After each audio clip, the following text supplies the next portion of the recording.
সরকার পরাজিত হতে শুরু করেছে। সত্যি বলতে আমি মনে করি সরকার অনেকটা পরাজিত হয়ে গেছে এর মধ্যে। আজ সারাদিন কমপ্লিট শাটডাউনে যা হচ্ছে সারা দেশে এবং যে পরিমাণ বিভৎস বর্বর অসভ্য বল প্রয়োগ করছে সরকার, তাতেই প্রমাণ হয় সরকার কতটা ভীত, তার পরাজয়ের ভীতি তাকে কতটা তাড়িয়ে বেড়াচ্ছে। সকাল থেকে আমরা জানি মোবাইল ইন্টারনেট পুরোপুরি বন্ধ করে দেওয়া হয়েছিল। প্রথম বলা হচ্ছিল, পত্রপত্রিকায় দেখেছি যে ফেসবুক বন্ধ করা হবে সম্ভবত মোবাইল নেটওয়ার্কে, কিন্তু না, ওইটুকু সাহসও হয় নাই যে অন্যান্য কিছু চালু থাকবে। সব বন্ধ করে দিয়েছে, মোবাইল ইন্টারনেট কাজ করছে না। প্রতিটা পদক্ষেপে যে আমরা খেয়াল করি যে মোবাইল, আমরা অনেকে বলছিলাম মোবাইল ইন্টারনেট বন্ধ করে এটা করবে ওটা করবে, আমরা কি এই জায়গার দিকে খেয়াল করছি যে একটা দেশে সংকট এমন পর্যায়ে চলে গেছে যে সরকারকে মোবাইল ইন্টারনেট পুরোপুরি বন্ধ করে দিতে হয়েছে। এক ধরনের ব্ল্যাকআউট, ব্রডব্যান্ডও বন্ধ করে দেয় কিনা কে জানে, কিন্তু ওটা বন্ধ করে দিতে হয়েছে সরকারকে। তার মানে সিচুয়েশন তার নিয়ন্ত্রণের কতটা বাইরে, এগুলো পরাজয়ের লক্ষণ। ঢাকা ইউনিভার্সিটিতে তেমন কিছু হচ্ছে না আজ, ট্রু, আমি ভিডিও দেখলাম, কিন্তু যুদ্ধক্ষেত্রের মতো সাজোয়া যান নিয়ে বিজিবি দাপিয়ে বেড়াচ্ছে ঢাকা ইউনিভার্সিটি। মানে পরিস্থিতি কতটা নিয়ন্ত্রণের বাইরে হলে এই দৃশ্য দেখা যায়। ঢাকা ইউনিভার্সিটিকে শান্ত রাখতে হলে নিজের দেশের সন্তানদের বিরুদ্ধে যুদ্ধংদেহীভাবে বিজিবিকেও লেলিয়ে দিতে হয়।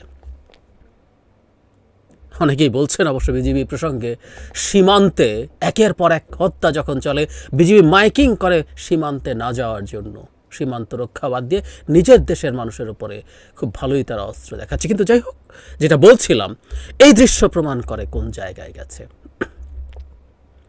সারা দেশে আজ অসাধারণ অসাধারণ প্রতিবাদ চলছে, ঢাকা শহরে চলছে, বিভিন্ন জায়গায়। মানে এই আন্দোলনের একটা খুব গুরুত্বপূর্ণ ফাইন্ডিং হচ্ছে বেসরকারি বিশ্ববিদ্যালয়ের শিক্ষার্থীরা। ব্র্যাক ইউনিভার্সিটির সামনে যা হচ্ছে, কিছু ভিডিও দেখে মন ভরে যায়।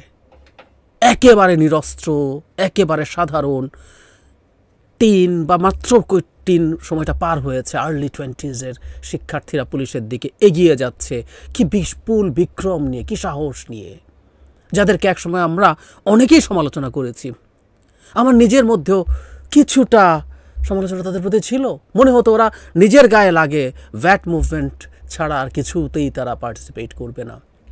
করেছিল একবার, ভ্যাট যেহেতু দিতে হয় তাদের হাত থেকে সরাসরি, তখন তারা রাস্তায় নেমে এসেছিল। না, এই শিক্ষার্থীদের অনেকেই বিসিএস দেবে না, অনেকেই সরকারি চাকরির পেছনে ছুটবে না, কিন্তু এটা যে একটা ন্যায্যতার প্রশ্ন।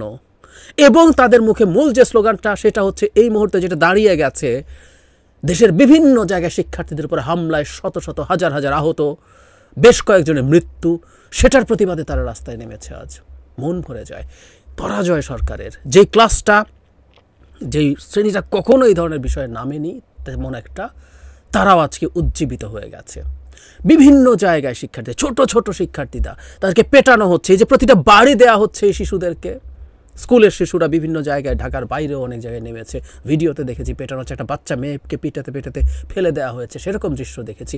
এগুলো প্রত্যেকটা সরকারের পরাজয়। কি অকল্পনীয় পরিমাণ বল প্রয়োগ করতে হচ্ছে পরিস্থিতিকে স্বাভাবিক দেখানোর জন্য। ঢাকার সাথে কোথাও আর কোনো যোগাযোগ নাই, যদিও পরিবহন মালিকের নেতা বলেছিলেন বাস চালানোর নির্দেশাচরণ দেখিয়ে দেবেন। সরকারি দলেরই সমর্থক। বাস চলছে না, কোথাও ট্রেন চলছে না। বিভিন্ন জায়গায়, মিরপুরে, ঢাকায়, বাড্ডায়, উত্তরায়, কোথায় না প্রচণ্ড রকম প্রতিবাদ চলছে। মানুষও স্বতঃস্ফূর্তভাবে পার্টিসিপেট করছে, নিজের প্রতিষ্ঠান বন্ধ রেখেছে। আমি ব্যক্তিগতভাবে বহু মানুষের কথা জানি, ফেসবুকে স্ট্যাটাস দিয়েছেন আজ তারা তাদের কাজে যাননি, চাকরিতে যাননি, সংহতি জানিয়ে। প্রত্যেকে তার জায়গা থেকে সংহতিও জানানোর চেষ্টা করছেন। কি এক অসাধারণ দৃশ্য, কি এক অসাধারণ দৃশ্য। সুতরাং যত বর্বরতা দেখি, যত টাফ অ্যাকশনস দেখি, ততই বুঝতে হবে প্রবল পরাক্রমশালী সরকারটা হেরে গেছে, ক্রমাগত আরো হেরে যাচ্ছে। যতই বিএনপি জামাতের উপরে দোষ দিবে, এটাই স্বাভাবিক, কারণ এই পরাজয় মেনে নেওয়া তো সোজা না। ইভেন বিএনপি জামাতের কাছেও পরাজিত হচ্ছে, তাদের ভাষা মতে যদি হয়, এটাও তাদের ক্ষমতায় টিকে থাকার জন্য বিরাট প্রশ্ন। তারা সব কিছুকে তুড়ি মেরে উড়িয়ে দিয়ে ম্যানেজ করে সব সময় ছিল। আজ কেন এরকম? আবার তাদের আরেকটা ন্যারেটিভ হচ্ছে বিএনপি জামাতের ঢুকে পড়েছে, তাদেরকে ভুল বোঝাচ্ছে, তাদেরকে ভুল বুঝিয়ে ছাত্রদেরকে মাঠে নামিয়েছে। এখানেও পাল্টা প্রশ্ন, আপনারা তাহলে কি করছেন? আপনাদের এত বড় প্রোপাগান্ডা মেশিন, আপনারা এত সক্ষম নাকি ন্যারেটিভ তৈরিতে? প্রধানমন্ত্রী সহ ক্রমাগত চেষ্টা করছেন, আপনারা চেষ্টা করছেন, আপনাদের শক্তি আছে, ন্যারেটিভ আছে, আপনারা কেন প্রভাবিত করতে পারছেন না? শিক্ষার্থীরা কেন বিএনপির প্রচারণায় ইনফ্লুয়েন্সড হয়? আমরা বুঝি। ন্যায্য ন্যারেটিভ যিনি নিয়ে যাবেন, তার প্রচারণাতেই, যদি বিএনপি প্রচারণা দিয়ে থাকে, তার প্রচারণাতেই মানুষ কানেক্ট করবে, খুব স্বাভাবিক।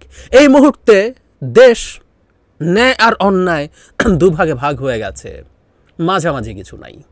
যারা মাঝামাঝি বলার চেষ্টা করছেন, রাজাকার বলাও ঠিক হয় নাই, আবার কোটাও মাইনা নেওয়া উচিত, সরকারের বল প্রয়োগ ঠিক হচ্ছে না, কিন্তু আবার সব বন্ধ করা ঠিক হচ্ছে না, এরা অন্যায়ের পক্ষে, এরা সরকারের লোক, চিনে রাখা দরকার।